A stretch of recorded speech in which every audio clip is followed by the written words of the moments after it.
مبتدا خبر کی ترکیب ہم کر رہے تھے. آپ نے پڑھا کہ مبتدا بھی مرفوع ہوتا ہے اور خبر بھی مرفوع. جیسے ہی کسی لفظ کے بارے میں آپ کو پتہ چل جائے کہ یہ مبتدا ہے، ساتھ ہی ایک دوسری بات کا بھی آپ کو پتہ چل جاتا ہے کہ اس پر کیا پڑھنا ہے، رفع پڑھنا ہے. اور اسی طرح جب کسی لفظ کے بارے میں پتہ چل جائے کہ یہ خبر ہے تو ساتھ ہی ایک دوسری بات کا بھی پتہ چل جاتا ہے کہ اس پر رفع پڑھنا ہے، یہ مرفوع ہے بھائی، مرفوع. اور اس کے ساتھ ساتھ میں نے موصوف صفت کی بھی ترکیب آپ کو کروائی. آپ نے پڑھا کہ دو معرفہ یا زیادہ معرفہ اکٹھے آ جائیں تو پہلے کو موصوف بنائیں گے اور باقیوں کو صفت. اور موصوف صفت کا اعراب ایک ہوتا ہے، لہذا اگر موصوف مرفوع ہوگا تو صفت بھی مرفوع ہوگی، اگر موصوف منصوب ہوگا تو صفت بھی منصوب ہوگی، اور اگر موصوف مجرور ہو تو صفت بھی مجرور ہوگی بھائی. تو معرفہ کی صفت ہمیشہ معرفہ ہی آتی ہے، جبکہ نکرہ کی صفت نکرہ آتی ہے. تو اگر 2، 3 یا 4 نکرہ اکٹھے آ جائیں اور ان کے بعد کوئی معرفہ نہ آ رہا ہو تو یہ بھی آپس میں عموماً موصوف صفت بنتے ہیں. تو پہلے نکرہ کو موصوف بناتے ہیں اور بعد والوں کو صفت. اور اگر آخر میں کوئی معرفہ آ جائے، مثلا کوئی ضمیر آ گئی، اس میں موصول آ گیا وغیرہ، تو پھر یہ موصوف صفت نہیں بنیں گے بلکہ آپس میں مضاف مضاف الیہ بنیں گے. پہلا مضاف بنے گا اگلے کے لیے، اور اگلا لفظ پہلے کے لیے مضاف الیہ ہوگا اور اگلے لفظ کے لیے مضاف بنے گا، اس طرح بھائی. اور پھر موصوف صفت کا ترجمہ کیسے کرنا ہے، میں نے آپ کو طریقہ بتلایا کہ اردو میں صفت مقدم ہوتی ہے، لہذا عربی میں جو صفت ہے جو مؤخر ہے اس کو اردو ترجمے میں مقدم کر دیں. جیسے رجل شجاع، کیا ترجمہ کریں گے؟ بہادر آدمی، بہادر آدمی. اور معرفہ کے اندر الرجل الشجاع، اس میں کیسے ترجمہ کریں گے؟ وہ بہادر آدمی، کسی متعین کی طرف اشارہ ہوگا بھائی، متعین کی طرف. دوسرا طریقہ اردو میں موصوف صفت کے ترجمے کا یہ ہے کہ عربی میں موصوف مقدم تھا، آپ اردو میں بھی اس کو مقدم رکھیں، اور صفت مؤخر تھی، اردو میں بھی صفت کو مؤخر ہی رکھیں، مقدم نہ کریں. تو البتہ نکرہ کے اندر موصوف سے پہلے ایسا یا ایسی کا لفظ لے آئیں. رجل شجاع، کیا ترجمہ ہوگا؟ ایسا آدمی جو کہ بہادر ہے. اور الرجل الشجاع معرفہ ہو تو اس میں ایسا یا ایسی کا لفظ نہ لائیں بلکہ موصوف سے پہلے وہ کا لفظ لے آئیں. الرجل الشجاع کیا ترجمہ ہوگا؟ وہ آدمی جو کہ بہادر ہے. یا ابھی صرف موصوف صفت ہے، خبر نہیں کہ اس کو کیا ہوا، وہ خبر آگے ہے بھائی. اسی طرح میں نے ایک ضابطہ آپ کو لکھوایا تھا کہ جس اسم کے ساتھ بھی ضمیر متصل آ جائے تو وہ آپس میں کیا بنیں گے؟ مضاف مضاف الیہ بنیں گے. اور مضاف الیہ پر ہمیشہ کون سا اعراب آئے گا؟ جر آئے گا. مضاف الیہ مجرور، کیونکہ مجرور دو ہی ہیں، ایک وہ جس پر حرف جر داخل ہو جائے اور ایک مضاف الیہ. تو جیسے ہی آپ کو پتہ چلے کسی لفظ کے بارے میں کہ یہ مضاف الیہ ہے، ساتھ ہی دوسری بات پتہ چل جائے گی کہ اس پر کیا پڑھنا ہے؟ جر پڑھنا ہے. اور پھر یہ جو رفع ہے، نصب ہے، جر ہے، میں نے بتلایا تھا کہ یہ محلن بھی ہو سکتا ہے، یہ لفظن بھی ہو سکتا ہے، یہ تقدیرن. محلن رفع، نصب اور جر یہ کس میں آئے گا؟ مبنیات میں. تو آپ کو مبنیات کی پہچان ہونی چاہیے. البتہ وہ ان میں سے 3 جو ہیں وہ تو بہت ہی عام استعمال ہوتے ہیں، وہ ہر وقت آپ کے ذہن میں ہونے چاہیے. ان میں سے پہلا کیا ہے؟ تمام ضمیریں ہیں. دوسرے نمبر پر اسماء اشارہ ہیں. تیسرے نمبر پر اسماء موصولہ ہیں بھائی. اسی طرح معرفہ اور نکرہ کی بھی آپ کو پہچان ہونی چاہیے. تو معرفہ کل کتنے ہیں؟ 7 ہیں. نمبر 1 تمام ضمیریں، نمبر 2 اسماء اشارہ، نمبر 3 اسماء موصولہ. یہ 3 تو وہی ہیں جو مبنی میں نے آپ کو بتلائے. اسماء موصولہ، اور چوتھے نمبر پر علم ہے، پانچویں پر معرف باللام یعنی جس پر الف لام آئے، اور چھٹے نمبر پر جو ان میں سے کسی ایک کی طرف مضاف ہو، اور اسی طرح معرفہ بندا ہے بھائی۔ تو آپ کو معرفہ کی بھی پہچان ہونی چاہیے، جو بھی لفظ آئے آپ اس کو دیکھ لیا کریں پہلے کہ یہ معرب ہے یا مبنی ہے، اور پھر دیکھ لیا کریں یہ معرفہ ہے یا نکرہ ہے، یعنی کہیں یہ ضمیر تو نہیں، یہ اس میں اشارہ تو نہیں، اس میں موصول تو نہیں وغیرہ، یہ چیزیں دیکھ لیں، اور پھر اس کے بعد باقی ترکیب کیجیے، باقی ترکیب اس کے بعد کریں بھائی۔ اسی طرح اس سے پہلے ہم جملہ فعلیہ کی ترکیب کر چکے ہیں بھائی، جہاں فاعل کی بات آئی تھی وہاں میں نے آپ کو جملہ فعلیہ کی ترکیب بتلائی تھی کہ آپ نے پڑھا تھا فاعل کسے کہتے ہیں؟ وہ اسم جس سے پہلے کیا آئے؟ فعل ہو یا صفت کا صیغہ ہو، اور اس فعل یا صفت کے صیغے کا اسناد ہو اس لفظ کی طرف، اس طور پر کہ یہ اسم اس کے ساتھ ہوا فعل یا صفت قائم ہو، اس پر واقع نہ ہو۔ تو لہذا فعل کے لیے ہمیشہ فاعل چاہیے، یہ فعل معروف میں ہے، جبکہ فعل مجہول کے لیے نائب الفاعل چاہیے بھائی، اور فعل فاعل بھی مرفوع ہوتا ہے اور نائب الفاعل بھی مرفوع ہوتا ہے۔ آسان لفظوں میں یوں کہو، ہر فعل چاہتا ہے کہ کسی اسم کو رفع دے، اسی طرح ہر صفت چاہتی ہے کہ کسی اسم کو رفع دے، اور جس کو یہ رفع دیتے ہیں وہ یا تو ان کا فاعل ہوگا یا نائب الفاعل۔ فاعل ہوگا فعل معروف کے لیے یا اس میں فاعل کے لیے یا صفت مشبہ کے لیے یا اس میں تفضیل کے لیے یا مبالغے کے صیغے کے لیے، جبکہ نائب الفاعل کس کے لیے ہوگا؟ فعل مجہول کے لیے، اور اسی طرح اس میں مفعول کے لیے بھائی۔ تو لہذا ہر فعل کے لیے کیا چاہیے؟ فاعل یا نائب فاعل۔ صفت کے بھی ہر صیغے کے لیے کیا چاہیے؟ فاعل یا نائب فاعل۔ اور صفت کے صیغے کون کون سے ہیں؟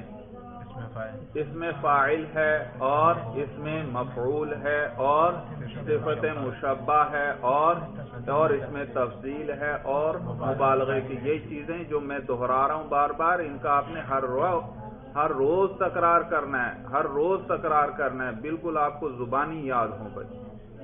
معرفہ کون کون سے ہیں، مبنی کون کون سے 3 معروف مشہور مبنی ہیں وہ آپ کے ذہن میں ہوں، یہ جو میں ضابطے لکھوا رہا ہوں ان کا ہر روز تکرار کرنا ہے۔ جن جن جملوں کی ہم ترکیب کر لیا کریں آپ نے اس کی بیٹھ کر ترکیب کرنی ہے، بلکہ اپنی طرف سے کچھ زائد بھی کوشش کیا کریں، کچھ جملے خود بنا کر اس کی آپس میں ترکیب کیا کریں بھائی۔ جتنی مشق کریں گے اتنی جلدی آپ سیکھ لیں گے۔ اور تو یہ ساری چیزیں جو میں ذکر کر رہا ہوں یہ مبتدا خبر کی جو بحث چل رہی ہے کتاب میں، اس کے اندر مصنف بھی ذکر کریں گے، تو یہ جب سب چیزیں آپ کے ذہن میں ہوں گی وہ سبق سمجھنا آپ کے لیے آسان ہو جائے گا بھائی۔ تو ہر فعل کے لیے ہمیشہ کیا چاہیے؟ فاعل یا نائب فاعل۔ فعل معروف کے لیے فاعل، فعل مجہول کے لیے نائب الفاعل۔ اچھا، ان میں فعل کے صیغوں میں پھر کون کون سی ضمیر ہوگی بھائی؟ کون کون سی ضمیر ہوگی؟ میں نے آپ کو بتلایا تھا فعل ماضی کے اندر بھی، ضربہ کے اندر، ضربہ اس کے اندر کون سی ضمیر ہوگی؟ فاعل کی ضمیر ہوا ہوگی، اور ضربہ فعل مجہول ہو تو اس کے اندر نائب الفاعل، اس کے اندر بھی ہوا ضمیر نائب الفاعل ہوگی۔ بات سمجھ میں آ گئی؟ اچھا، فعل دوسرا ضربہ کے بعد ضربہ، دوسرا صیغہ ماضی کا، اس میں فاعل کیا ہے؟ یہ الف ہے، الف یہاں ہما نہیں کہنا بھائی، ہو سکتا ہے آپ کو سمجھانے کے لیے اساتذہ نے شروع میں کہا ہو کہ ہما ضمیر ہے، لیکن ہما ضمیر نہیں، یہ جو الف ہے یہ کیا ہے؟ ضمیر ہے۔ اس کا کوئی اعراب آپ سے پوچھ لے آپ کیا کہیں گے؟ یہ مرفوع ہے کیونکہ فاعل ہے، اور فاعل کیا ہوتا ہے؟ مرفوع۔ البتہ یہ مرفوع محلن ہے کیونکہ مبنی ہے، ضمیر ہے بھائی۔ تو ضربہ کے اندر یہ الف ضمیر کون سی ضمیر ہے؟ جو سا صیغہ ہو وہی بول دیا کریں، ضربا ضربا، یہ ضربا کون سا صیغہ ہے؟ تثنیہ مذکر غائب، تو لہذا یہ الف ضمیر بھی کون سی ہے؟ تثنیہ مذکر غائب کی۔ ضربو کے اندر یہ واو ضمیر ہے فاعل بھائی، اور کون سی ضمیر ہے؟ جمع مذکر غائب۔ ضربت، ضربت یاد رکھیے اس صیغے کے اندر بس تھوڑا سا یاد رکھنا ہے آپ نے کہ یہ تا فاعل نہیں ہے، یہ صرف تانیث کی علامت ہے۔ اس کے اندر ہیا ضمیر ہے، کیا ہے؟ ہیا ضمیر ہے مؤنث کی بھائی۔ اور ضربتا، اس کے اندر بھی جو تا آ رہی ہے وہی والی تا ہے، البتہ آگے الف کیا ہے؟ ضمیر ہے فاعل ہے، اور کون سی ضمیر ہے یہ؟ تثنیہ مؤنث غائب۔ ضربا والا الف اور تھا، یہ الف اور ہے، یہ مؤنث کی ضمیر ہے، وہ مذکر کی ضمیر۔ اس کے بعد اگلا صیغہ آیا ضربنا، اس کے اندر نون ضمیر، کون سی ضمیر ہے؟ جمع مؤنث غائب۔ اگلا صیغہ ضربتا، اس کے اندر تا ضمیر، تا نہیں کہنا، تا زبر کے ساتھ نہیں کہنا، صرف تا حرف۔ کیوں؟ کیونکہ یہ ایک حرف ہے، اور جو کلمہ ایک حرف پر مشتمل ہو اس کا وہ نام لیتے ہیں جو حروف تہجی الف با تا سا کے اندر تھا، اور ضربتا کے آخر میں یہ کون سا حرف آ رہا ہے؟ تا آ رہی ہے بھائی، الف با تا، تو یہ تا ضمیر ہے، اور کون سی ضمیر ہے؟ واحد مذکر حاضر۔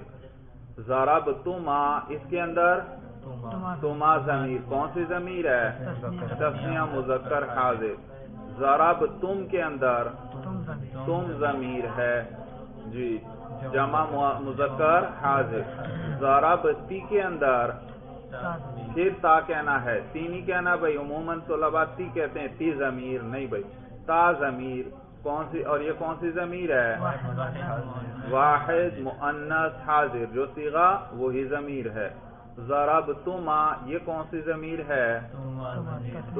تثنیہ، ہاں معلوم ہو یہ تما ضمیر مشترک ہے بھائی، ضربتا ضربتما، اب یہاں بھی آیا ضربتی ضربتما، تو یہ تثنیہ مذکر حاضر کے لیے بھی اور تثنیہ مؤنث حاضر۔ ضربتنا میں تننا ضمیر ہے، کون سی ضمیر ہے؟ جمع مؤنث حاضر۔ اور ضربتو میں تا ضمیر ہے، کون سی ضمیر ہے؟ واحد متکلم۔ اور ضربنا میں نا ضمیر ہے، کون سی ضمیر؟ جمع متکلم۔ تو یہ جتنی ضمیریں ذکر ہوئیں ضربا سے لے کر ضربنا تک، ماضی کے سارے صیغوں میں یہ ساری فاعل کی ضمیریں ہیں، کیونکہ کس صیغے میں آئیں؟ فعل معروف کے اندر آئی ہیں، فعل معروف، جبکہ ماضی مجہول کے اندر یہی ساری ضمیریں نائب الفاعل کی ہیں۔ ماضی معلوم میں کس کی تھیں؟ فاعل کی، کیونکہ فعل معروف کے لیے کیا چاہیے؟ فاعل۔ اور ماضی مجہول میں یہ ساری ضمیریں کس کی ہوں گی؟ نائب الفاعل کی ہوں گی، کیونکہ فعل مجہول کس کو رفع دیتا ہے؟ نائب الفاعل۔ لہذا ضربا کے اندر کون سی ضمیر ہے نائب الفاعل؟ ہوا۔ ضربا تثنیہ میں الف، ضربو میں واو، ضربت میں یہاں تا نہیں، وہی ہیا ضمیر، اور ضربتا میں الف، ضربنا نون، ضربتا تا، ضربتما تما ضمیر، ضربتم اس میں تم ضمیر، ضربتی تا ضمیر، ضربتما پھر تما ضمیر، ضربتن اس میں تننا ضمیر، ضربتو تا ضمیر، ضربنا نا ضمیر۔ بھائی بات سمجھ میں آ گئی بھائی؟ اچھا، یہ تو ماضی کی بات تھی۔ ماضی میں آپ نے دیکھا ضربتا، اس میں کون سی ضمیر؟ تا۔ ضربتی، اس میں بھی تا۔ ضربتو، اس میں بھی تا ضمیر ہے، تا ضمیر ہے۔ تو تینوں کا نام کیا ہے؟ وہی، کیونکہ تا حرف جو ہے وہی نام لیں گے جو کلمہ ہے، ایک حرف پر مشتمل ہے، تو الف با تا۔ ہاں، ان میں آپ فرق کرنا چاہتے ہیں، ضربتا میں بھی تا، ضربتی میں بھی تا، ضربتو میں بھی تا، فرق کرنا چاہتے ہیں تو پھر خاص نام لینا چاہتے ہیں کیا نام لینا چاہتے ہیں؟ یہ تا تو مشترک نام ہوا نا، تینوں کا نام ہے، پہلا بھی تا، ضربتا بھی تا، ضربتی بھی تا، ضربتو بھی تا۔ اگر ان کا الگ الگ نام لینا چاہتے ہیں تو پھر جو حرف ہے اس پر جو حرکت ہے اسی جیسے دو حرف آگے اور ملا دو۔ مثلا ضربتو، تا پر کیا ہے؟ پیش۔ اب آپ اس کا نام لینا چاہتے ہیں، اگر آپ کہتے ہیں تا میں تو وہ تینوں قسمیں آ جاتی ہیں، آپ اس کا خاص نام لینا چاہتے ہیں تو تا پر پیش ہے، اور پیش کے مناسب الف ہے، واو ہے یا ہے؟ پیش کے ساتھ، ضمے کے ساتھ کس کی مناسبت ہے؟ الف کی، واو کی یا کی؟ واو کی، تو دو واو ساتھ ملا دو تو بن گیا توون۔ کیا بن گیا؟ توون۔ دیکھا، 3 حروف کر لو، کیونکہ نام کم از کم 3 حروف پر مشتمل ہوتا ہے۔ جب آپ اس کا نام لیتے تھے نا، پہلا نام میں نے کیا بتایا؟ ضربتا میں کون سی ضمیر ہے؟ تا کیسے لکھتے ہیں؟ تا الف حمزہ تا ان، دیکھو 3 حروف ہیں یا نہیں؟ تو ایک نام جب کسی چیز کا لیا جاتا ہے وہ کم از کم 3 حروف پر مشتمل ہوتا ہے۔ تو یہاں پر بھی اب اس کا خاص نام ہم لینا چاہتے ہیں، تا کے اوپر پیش ہے، ضربتو میں تا پر پیش، تو 2 اور حرف ساتھ ملا دو، اور پیش کے مناسب کیا ہے؟ واو۔ تو کتنے حروف ہو گئے؟ 3۔ اب آپ سے کوئی پوچھے ضربتو کے اندر کون سی ضمیر ہے، آپ کہہ سکتے ہیں تا، اور آپ یہ بھی کہہ سکتے ہیں توون۔ کیا کہہ سکتے ہیں؟ توون ضمیر بھی کہہ سکتے ہیں، واو، 2 واو ساتھ ملا دیے اور پھر ان کا ادغام کر دیا، کیونکہ ایک حرف ایک جنس کے حروف میں کیا کرتے ہیں؟ ادغام کرتے ہیں۔ اور ضربتی، اس کے اندر کوئی پوچھے کون سی ضمیر ہے، تو آپ اگر عام نام لینا چاہتے ہیں جو سب کا مشترک ہے تو کہہ دیں تا ضمیر ہے، اور اگر خاص نام لینا چاہتے ہیں تو تا کے نیچے زیر ہے، زیر کے مناسب کون سا حرف علت ہے؟ یا، تو 2 یا ساتھ ملا دو، تیون۔ کیا بن گیا؟ تیون۔ اور وہ جو جس تا پر زبر ہے تو وہاں الف، اور وہ اسی طرح رہے گا، تاؤن۔ سورج سمجھ میں آ گئی؟ تو ضربتا، ضربتی، ضربتو، اس کا عام نام کیا ہے؟ یہ جو ضمیر آ رہی ہے تا ضمیر۔ اور اگر خاص نام لینا چاہیں ہر ایک کا الگ الگ تاکہ فرق ہو جائے تو ضربتو میں توون، ضربتی میں تیون، اور ضربتا میں تاؤن۔ بھائی طریقہ سمجھ میں آ گیا بھائی؟ تو فعل معروف کے اندر فاعل کی ضمیریں تھیں اور فعل مجہول میں نائب الفاعل کی ضمیریں۔ اسی طرح مضارع کے اندر آ جاؤ بھائی، یضربو، یضربو، یضربو کے اندر کون سی ضمیر؟ ہوا ضمیر، ہوا ضمیر۔ یضربانی، دیکھو یہ مضارع کے اندر جو نون آتا ہے نا آخر میں، یہ نون اعرابی ہے۔ کیا ہے؟ نون اعرابی ہے، یہ ضمیر نہیں ہے، اس سے ماقبل میں ضمیر ہوتی ہے۔ صرف جو جمع مؤنث کے صیغے ہیں نا، یضربنا، تضربنا، اس میں یہ جو نون آ رہا ہے یہ ضمیریں ہیں، باقی یضربانی، یضربونا، تضربینا، یہ ساری کیا ہیں؟ نون اعرابی ہیں۔ تو لہذا یضربو میں کون سی ضمیر ہے فاعل کی؟ ہوا۔ یضربانی میں نون تو ہوا اعرابی اور فاعل کی ضمیر کون سی؟ الف ہے۔ یضربونا میں نون اعرابی ہے اور ضمیر کون سی؟ واو ہے بھائی۔ اور تضربو میں ہیا ضمیر، تضربو، کیونکہ ضاد را با یہ تو فعل کا اپنا مادہ ہے، آگے کوئی حرف ہے ہی نہیں تو اس کے اندر ہیا ضمیر ہے۔ تضربانی میں الف ضمیر ہے اور نون اعرابی ہے۔ یضربنا میں جمع کا صیغہ، مؤنث کا صیغہ، اس میں نون ضمیر ہے بھائی، اعرابی نہیں ہے۔ اور پھر تضربو میں تضربو، انت ضمیر، مخاطب کا صیغہ ہے وہی ضمیر نکال لیں گے، انت ضمیر ہے اس کے اندر۔ اور تضربانی میں الف ہے، تضربونا میں واو ہے، تضربینا میں یا ہے، تضربینا میں یا ہے، پھر تضربانی میں الف ہے، پھر تضربنا میں نون ہے، پھر اضربو میں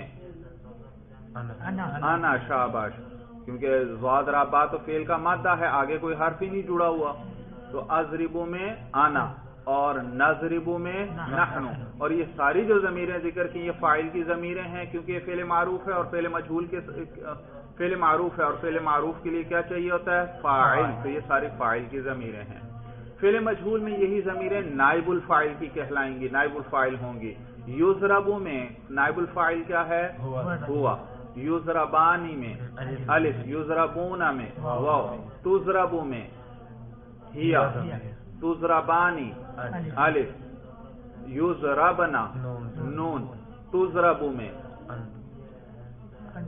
میں انتا جو صیغہ ہے اس کے مطابق انتا ضمیر، تضربانی میں الف، تضربون میں واو، تضربینا یا، تضربانی الف، تضربنا نون، اضربو انا۔ فاعل ہے یا نائب الفاعل ہے؟ نائب الفاعل، کیونکہ فعل مجہول ہے بھائی۔ اور نضربو میں نحنو ہے۔ شاباش، ضمیروں کی پہچان ہو گئی۔ فعل معروف میں کیا فاعل ہے اور فعل مجہول میں کیا نائب الفاعل ہے، آپ کو پتہ چل گیا۔ اس کے بعد میں نے آپ کو یہ بھی بتلایا تھا کہ فعل جو ہیں وہ دو قسم پر ہے، کچھ ایک فعل لازم ہے، ایک فعل متعدی۔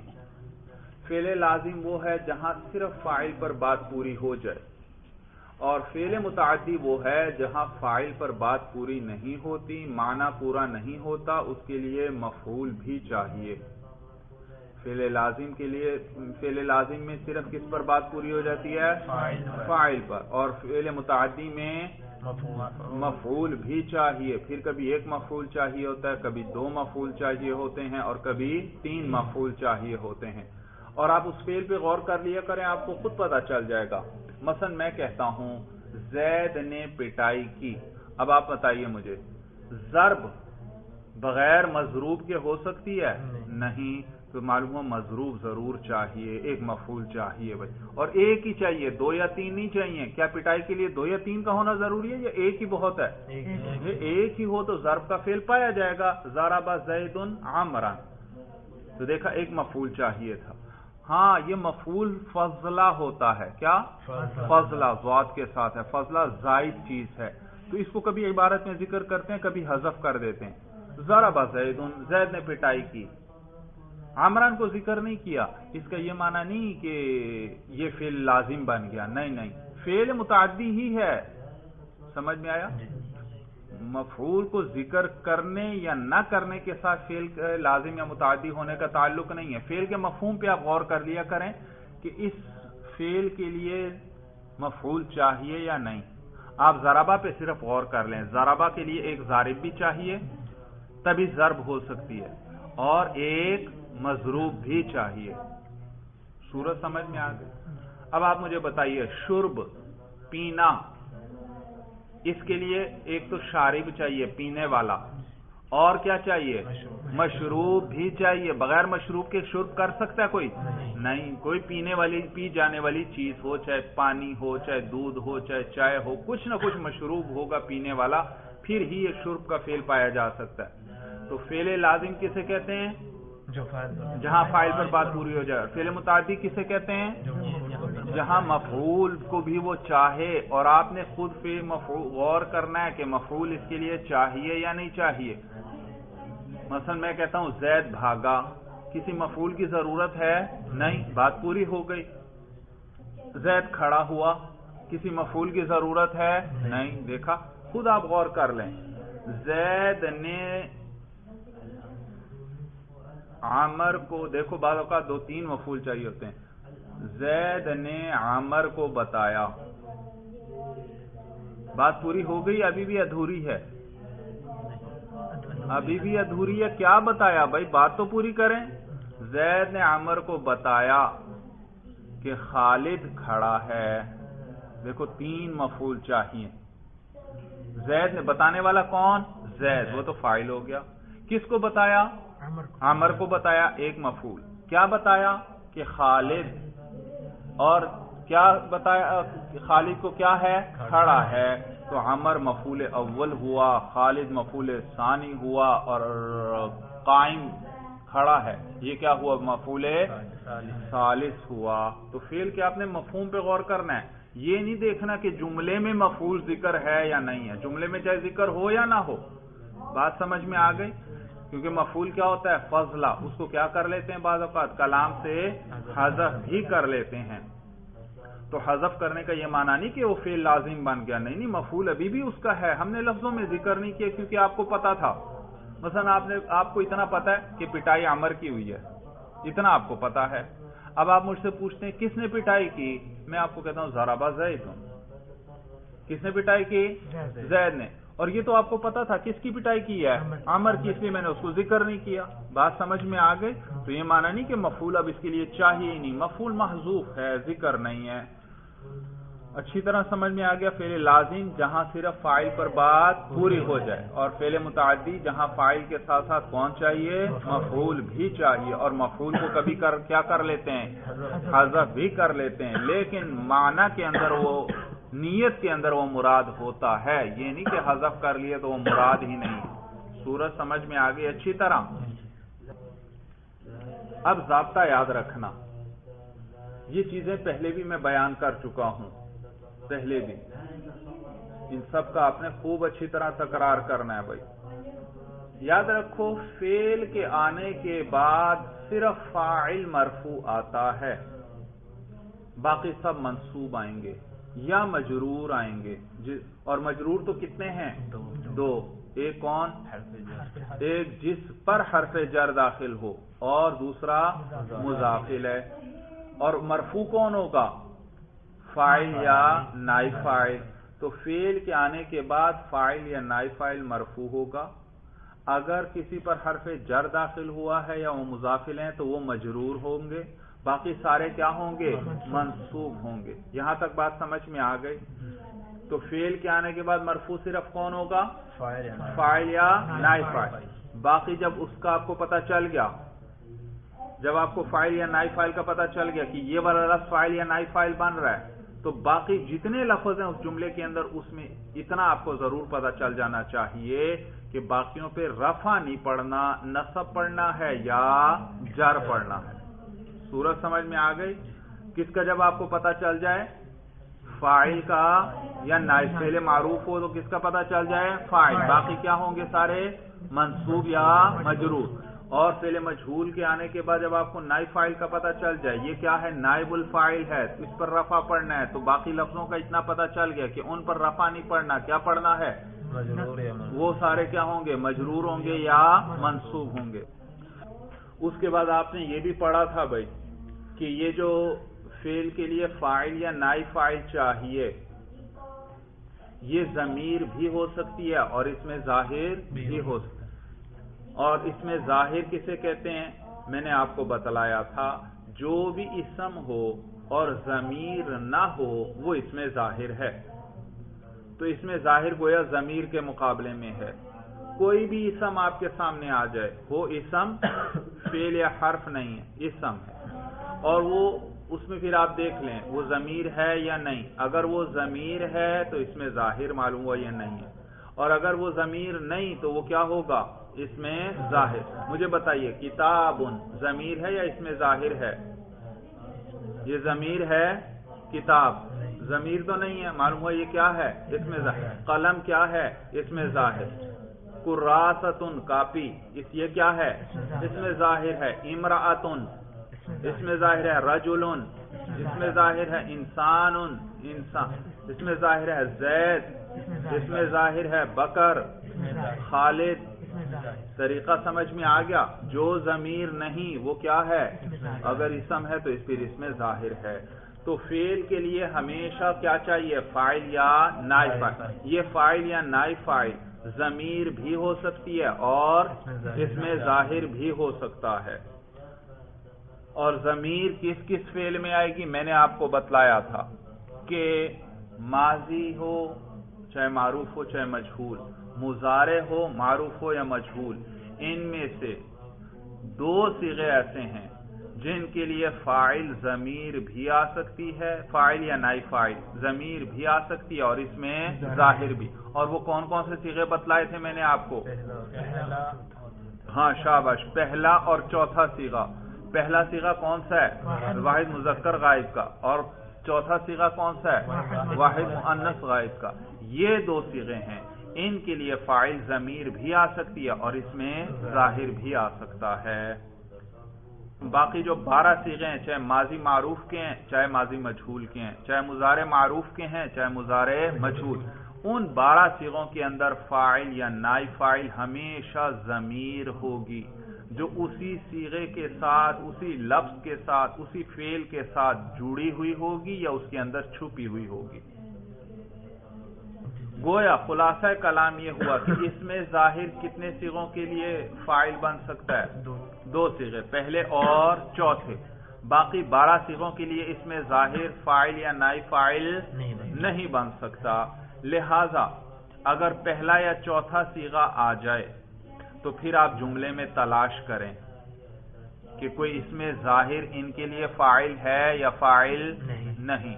اگر اس میں ظاہر فاعل یا نائب فاعل مل جائے تو اس کو تو فاعل یا نائب فاعل بنا دیں گے، اور پھر اس صیغے کے اندر ضمیر نہیں ہوگی، کیونکہ فاعل یا نائب فاعل ایک چاہیے تھا، وہ آگے ہمیں مل گیا ہے، اب اس کے اندر ضمیر نہیں۔ کون سے کتنے صیغوں میں؟ 2، پہلا اور چوتھا۔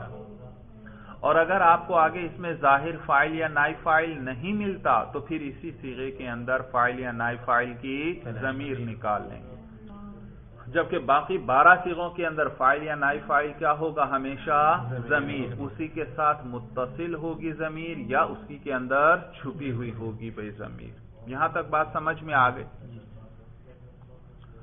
تو گویا 12 صیغوں میں سے کوئی صیغہ آ جائے تو آپ کو تلاش کرنے کی ضرورت ہی نہیں فاعل یا نائب فاعل کو، انہی کے اندر چھپی ہوئی ضمیر ہوگی یا اسی کے ساتھ جڑی ہوئی ضمیر۔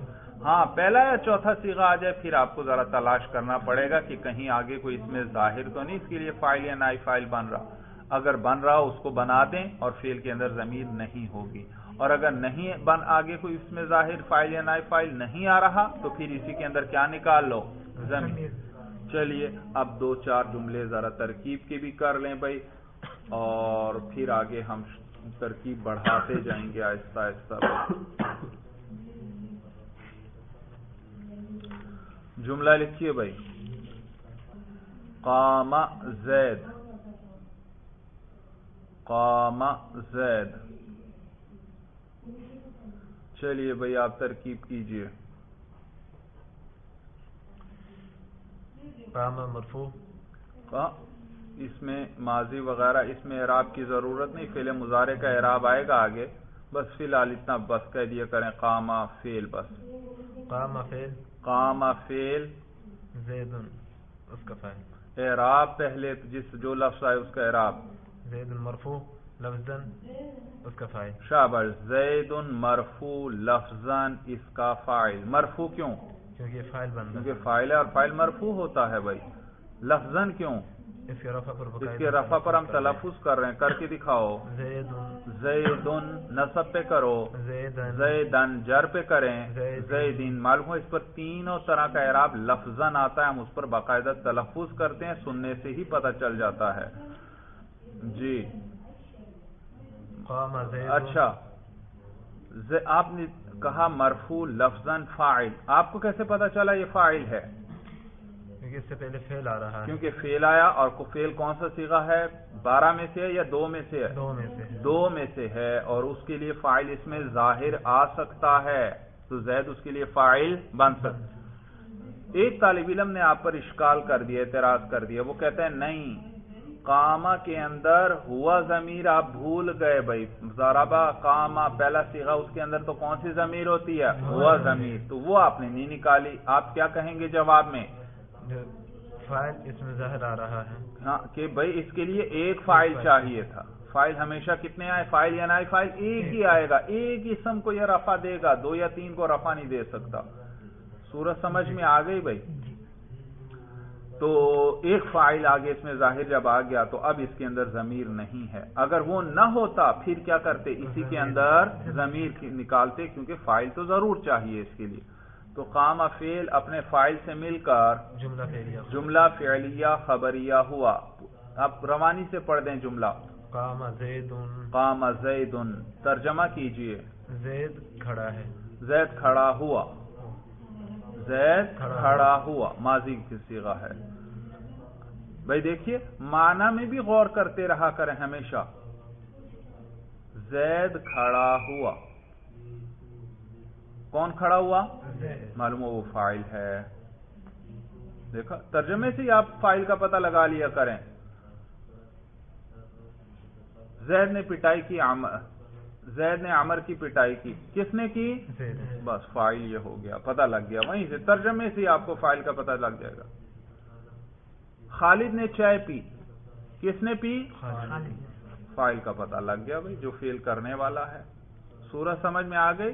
تو فعل کے ترجمے پہ بھی آپ نے رکھنی ہے. اگلا جملہ لکھیے بھائی. ضربا زید عمر. ضربا زید عمر.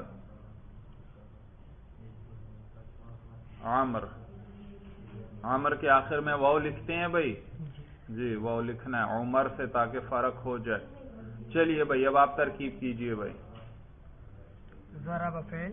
ضربا فعل. زید مرفوع لفظا فاعل. شاباش. زید مرفوع لفظا فاعل. مرفوع کیوں؟ فاعل. فاعل ہے. لفظا کیوں؟ اس کے رفع پر ہم اس کے رفع پر تلفظ کر رہے ہیں. کر کے دکھائیے. زید. زید. جی آگے. امرن مفعول. اعراب بھائی. امرن مرفوع منصوب لفظا. شاباش. منصوب لفظا. منصوب کیوں؟ مفعول بن. کیونکہ مفعول ہے. شاباش. اور مفعول پر کیا آتا ہے؟ نصب. یہ ابھی صاحب ہدایت النحو بھی آگے چل کر آپ کو بتائیں گے. اور منصوب لفظاً کیوں؟ اس کے نصب پر ہم تلفظ. اس کے نصب پر ہم تلفظ کر رہے ہیں. کر کے دکھائیے. امرن. عمرن. شاباش. اب ایک اور بات یاد رکھنا، کتابت کی ایک بات یاد رکھنا. عمر کے ساتھ واو لکھتے ہیں یا نہیں؟ لکھتے ہیں. کیوں لکھتے ہیں یہ واو؟ تاکہ عمر سے فرق ہو جائے. کس سے؟ عمر. کیونکہ اس میں بھی عین میم را ہے، عمر میں بھی عین میم را ہے. اور پہلے ابتدا میں جب عربی لکھی جاتی تھی یہ زیر پیش، یہ تو بعد میں علماء اسلام نے ان کو ترتیب دیا تاکہ لوگوں کو قرآن وغیرہ پڑھنے میں آسانی ہو. پہلے زیر زبر پیش نہیں. عرب تو اس کو دیکھتے خود ہی پڑھ لیتے تھے. تو انہوں نے پھر عمر اور عمر میں فرق کرنے کے لیے کیا کیا؟ عمر کے آخر میں واو بڑھا دی بھائی. تو لہذا حالت رفعی میں بھی واو لکھتے ہیں، عامرن واو لکھتے ہیں. حالت جری میں بھی واو لکھتے ہیں، عامرین. اور حالت نصبی میں تو آپ جانتے ہیں کہ جب تنوین آ رہی ہو آخر میں نصب ہو تو الف ڈالتے ہیں یا نہیں ڈالتے؟ الف لکھتے ہیں. تو لہذا حالت نصبی میں یہاں الف آ جاتا ہے اور پھر واو نہیں لکھتے. کیوں نہیں لکھتے؟ کیونکہ یہ الف ہی بتلا دیتا ہے کہ یہ عمر نہیں ہے، عامر ہے. کیونکہ عمر تو غیر منصرف ہے، اس پہ تو تنوین نہیں آتی. جب تنوین نہیں آتی تو الف آ ہی نہیں سکتا آخر میں. یہ الف ہی کیا کر دیتا ہے؟ بتلا دیتا ہے کہ یہ عامر ہے. لہذا حالت نصبی میں ہے تو اب واو نہیں لکھنا، الف لکھنا ہے صرف بھائی. اچھا ایک طالب علم نے آپ پہ اشکال کر دیا کہ زیدن بھی فاعل ہے، عمرن بھی فاعل ہے. بھائی آپ نے کیا کیا کہ ایک کو فاعل بنا دیا، ایک کو مفعول بنا دیا. آپ جواب میں کیا کہیں گے؟ فعل کے لیے صرف ایک فاعل. ہاں شاباش. فعل کے لیے ایک فاعل چاہیے. وہ ایک ہو سکتا ہے، یا زید ہو سکتا ہے یا عمر ہو سکتا ہے. دو فاعل نہیں ہو سکتے. عطف کے ذریعے ہو سکتے ہیں، ضرب زید و عمر و بکر و خالد، لیکن وہ حرف عطف ان کو پھر ایک کر دیتا ہے جوڑ کر. کیا کر دیتا ہے؟ ایک کر دیتا ہے. تو ضرب زید و عمر، تو ضرب زید کو رفع دے رہا ہے اور عمر کا زید پر عطف ہو رہا ہے، اس لیے وہ معطوف ہونے کی وجہ سے مرفوع ہے. صورت سمجھ میں آ گئی؟ تو وہاں بھی ضرب ایک ہی اسم کو رفع دے رہا ہے. جی اب ایک ایک لفظ کا اعراب آپ نے نکال لیا. اب روانی سے پڑھ دیں. ضرب زید عمرا. ضرب زید عمرا. ترجمہ کیجئے. مارا زید نے عمر کو. ہاں مارا زید نے عمر کو.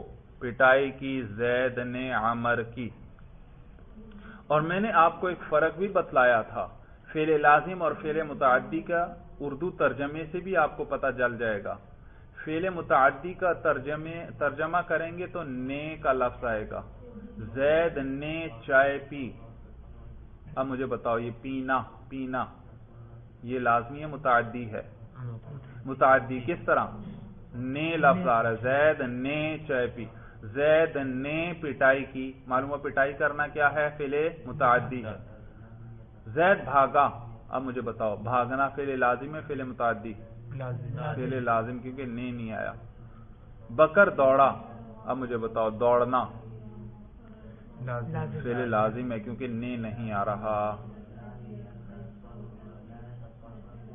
عامر نے سبق یاد کیا، اب بتائیے یاد کرنا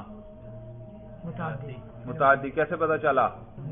نے کا لفظ آ رہا ہے، شاباش، بات سمجھ میں آ گئی؟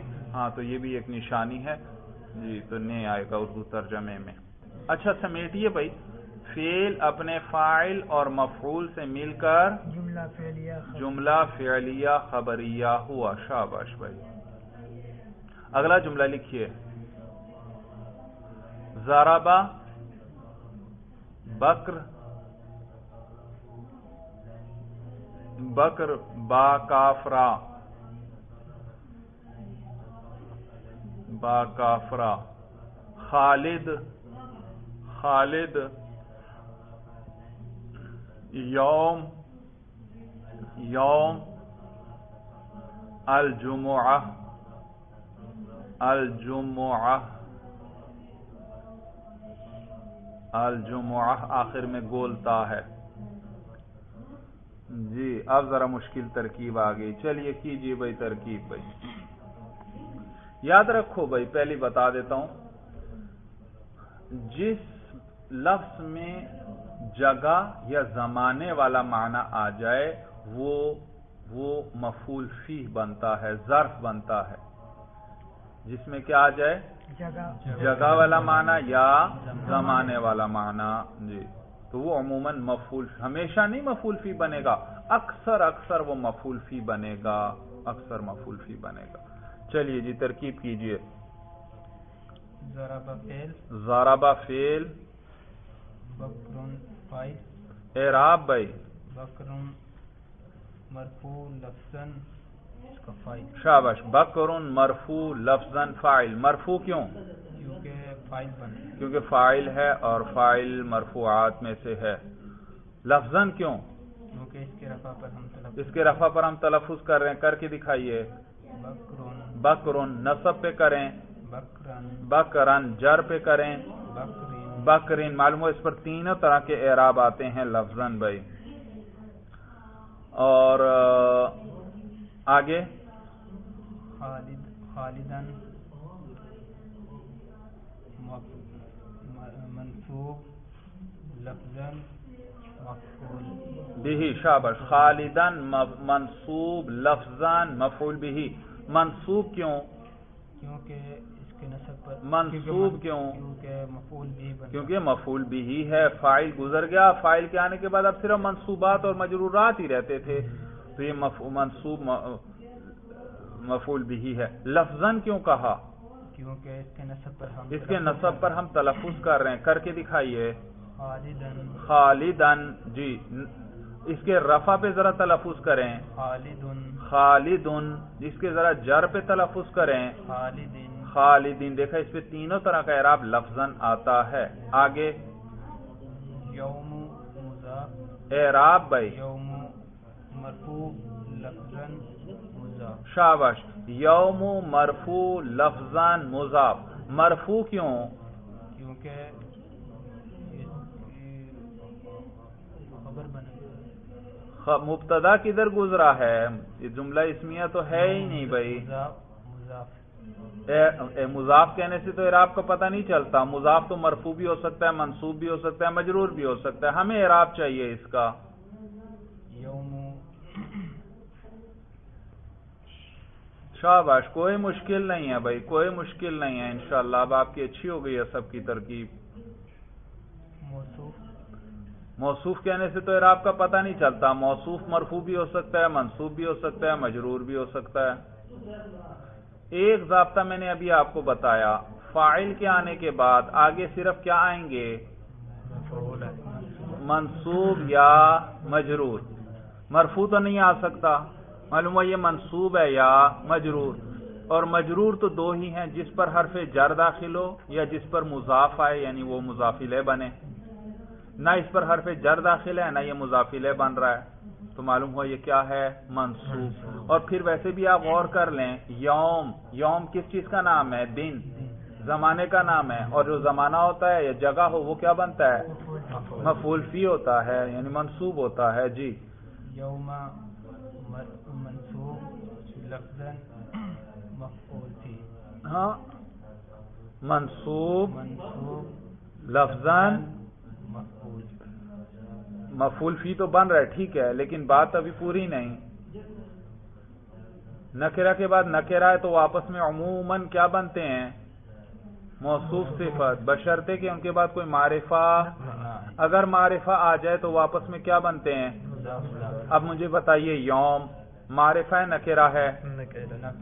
نکرہ ہے. کیسے پتا چلا؟ کیونکہ یہ ضمیر بھی نہیں، یہ اس میں اشارہ بھی نہیں، یہ اس میں موصول بھی نہیں، یہ کسی کا نام بھی نہیں، اس پر الف لام بھی نہیں داخل، اور یہ جی ہاں مضاف والی بات نہ چھوڑ، ابھی مضاف ہوگا آگے دیکھو. الجمعہ، پہلے اس کو دیکھ لیں. تو یہ نکرہ ہے، یوم کا لفظ کیا ہے؟ فی الحال اکیلا ہو، اضافت کو ذرا چھوڑ دیں تھوڑی دیر.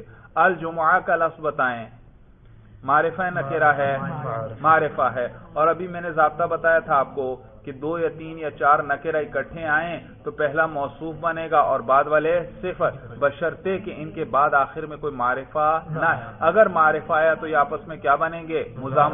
تو نکرہ کے بعد یوم نکرہ تھا، اس کے بعد کون آ گیا؟ معرفہ. تو یہ کیا بن جائیں گے؟ مضاف. اور پھر اضافت کے بعد اب یوم بھی معرفہ بن گیا، کیونکہ جس نکرہ کی اضافت کس کی طرف ہو جائے؟ معرفہ کی طرف، وہ بھی کیا بن جاتا ہے؟ معرفہ. نکرہ کی اضافت اگر نکرہ کی طرف ہو تو وہ نکرہ ہی رہتا ہے. غلام رجل، مرد کا غلام، یہ نکرہ. غلام کا لفظ ابھی بھی نکرہ ہے، کیونکہ غلام بھی نکرہ، رجل بھی نکرہ، ان میں اضافت آ گئی. تو نکرہ کی جب نکرہ کی طرف اضافت ہو تو وہ نکرہ ہی رہتا ہے، لیکن نکرہ کی جب اضافت کس کی طرف ہو جائے؟ معرفہ کی طرف، وہ کیا بن جاتا ہے؟ وہ بھی معرفہ. غلام الرجلی، الف لام آ گیا الرجل پر، غلام الرجلی، تو اب غلام کا لفظ بھی کیا بن گیا؟ معرفہ. غلام الرجل ترجمہ کریں، شاباش، اس مرد کا غلام. الرجل وہ مرد، اور اس کا غلام اس مرد کا غلام. ترجمہ سمجھ میں آیا بھائی؟ جی تو یہ اب یوم جی کیجئے. منصوب لفظاً مضاف، مضاعف نہیں، مضاعف تو وہ دوسرا ہے، صرف میں آپ نے پڑھا ہے. صحیح الستو مثال استو مضاعف، لفیف و ناقص و محموز و اجوف، وہ مضاعف ہے. یہ مضاف ضاد الف فا ہے، فا عین نہیں ہے. اچھا، یوم منصوب لفظاً مضاف. منصوب کیوں؟ کیونکہ یہ مفعول فی ہے. لفظاً کیوں؟ کیونکہ یوم اس کے نصب پر ہم کیا کر رہے ہیں؟ باقاعدہ تلفظ. یوم الجمعہ، اس کے ذرا رفع پہ تلفظ کرو، یوم الجمعہ. اس کے جر پہ کرو، یوم الجمعہ. معلوم ہو اس پہ اعراب تینوں طرح کے آ سکتے ہیں. تو منصوب لفظاً مضاف. اب آپ سے کوئی پوچھے آپ کو کیسے پتا چلا مضاف ہے؟ آپ کہیں گے یوم کا لفظ ہے نکرہ، اور اس کے بعد کیا آ گیا؟ معرفہ. اور نکرہ کے بعد معرفہ ہے تو عموماً کیا بنتے ہیں؟ مضاف. اور اضافت کے بعد پھر یہ یوم کا لفظ بھی کیا بن گیا؟ معرفہ. لیکن اب اکیلا یوم نہیں، یوم الجمعہ، اس میں جو یوم ہے وہ معرفہ ہے، اکیلا یوم کیا ہے؟ نکرہ ہے. بات سمجھ میں آ گئی؟ تو مضاف. آگے اعراب.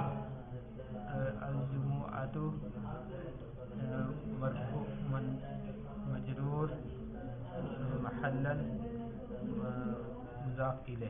الجمعۃ مجرور محلا مضاف الیہ. آپ نے یہ کہا. اچھا، مجرور کیوں؟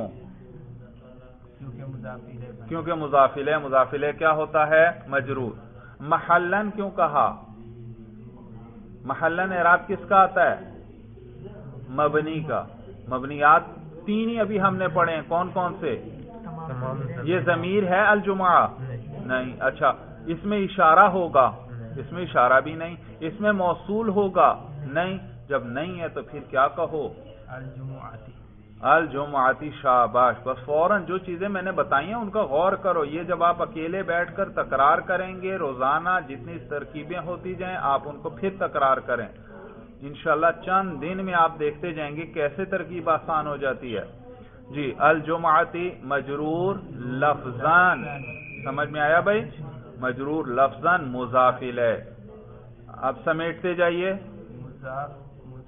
مضاف اپنے مضاف الیہ سے مل کر مفعول فی ہوا. کس کے لیے؟ ضربا فعل. اب فعل اپنے فاعل مفعول بھی اور فی سے مل کر جملہ فعلیہ خبریہ ہوا. اب دیکھا ایک ایک لفظ کا اعراب نکال لیا. اس کو روانی سے پڑھ دیں ذرا. ضرب بکر خالد یوم. ہاں جو اعراب بتائیں وہ پڑھو. ضرب بکر خالدا یوم الجمعہ. یوم پھر کہہ رہے ہیں یوم الجمعہ. ہاں پھر پڑھو. ضرب بکر خالدا یوم الجمعہ. ضرب بکر خالدا یوم الجمعہ. پتہ لگ گیا؟ لیکن پھر وہ ایک اعراب میں ایک ضابطہ رہ گیا. میں نے آپ کو بتلایا تھا یرمیلون والا ضابطہ. خالدن آخر میں کیا رہا ہے؟ دال آ رہی ہے آخر میں. تنوین ہے. تنوین کس چیز کا نام ہے؟ نون ساکن. تو خالدن کے آخر میں کیا آیا؟ نون ساکن. اور آگے کیا ہے؟ یوم کی یا. اور یا کس میں سے؟ یرمیلون. اور یرمیلون والے حروف یعنی یا، را، میم، لام، واو، نون، ان سے پہلے اگر نون ساکن آ جائے تو اس کو بھی اسی حرف کی جنس سے بدل کر اس میں کیا کرتے ہیں؟ ادغام.